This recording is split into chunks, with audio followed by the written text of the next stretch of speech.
remarks that and it's become popular in the last couple of weeks is suggesting that City don't have a plan B. I mean, I know Joe said that he thinks teams are working you out. I mean, how do you respond to that? I mean, if there is a plan B, there's probably... Again, it's a cliche, plan B, plan C. You know, we've got enough people to make changes, to change the formation, to change the personnel. There are several plans during the game. We don't go into a game and look at it and think, well, if this doesn't work, we'll try something else. You're reading the game as it goes along. You know, plan A worked. We produced enough chances on target, we just didn't put it away. Thoughts on Norwich? Not an easy place to go, Manchester United. None of them are easy to go. They'll make it very, very difficult. Watch the game that they played against United last night. You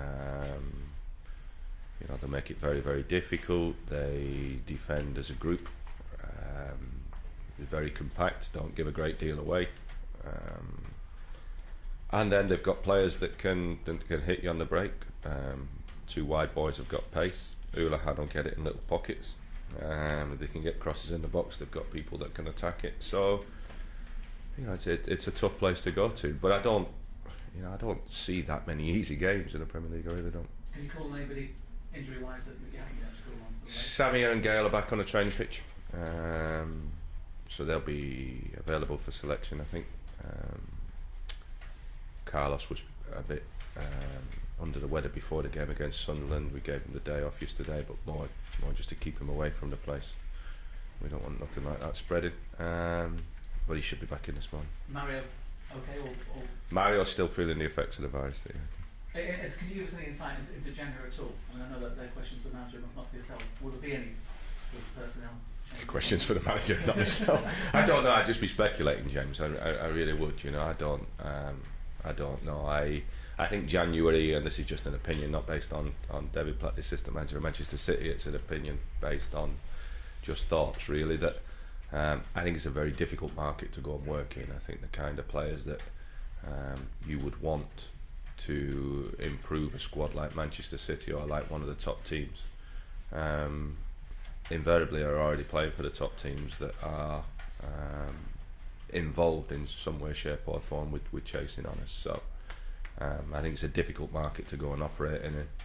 I wouldn't be surprised if we didn't do any business, put it that way. David, just looking at the form of your strikers at the minute, Sergio Aguero has 1 goal in his last 8, Tevez 1 in his last 8, Balotelli 1 in his last 10, Dzeko 1 in his last 13. Considering the talent of those players, how surprising is it that they've struggled to find the net so much? I think if you ask them, they'd be disappointed in the return over the games that they've played.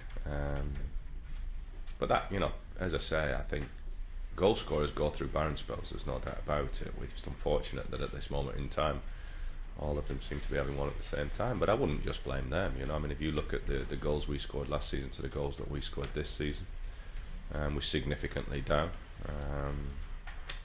And that's all around the pitch. We've got to produce better chances, and we've got to put them away. There's no doubt about it. But these are all players that have goal scoring records over a period of years, where invariably, as I've just said, you know, you'll get to the end of the season and that quarter will be back up to in and around the 1 in 1.5, 1 in 2 mark. It's just a fact of life for goal scorers that's usually what happens.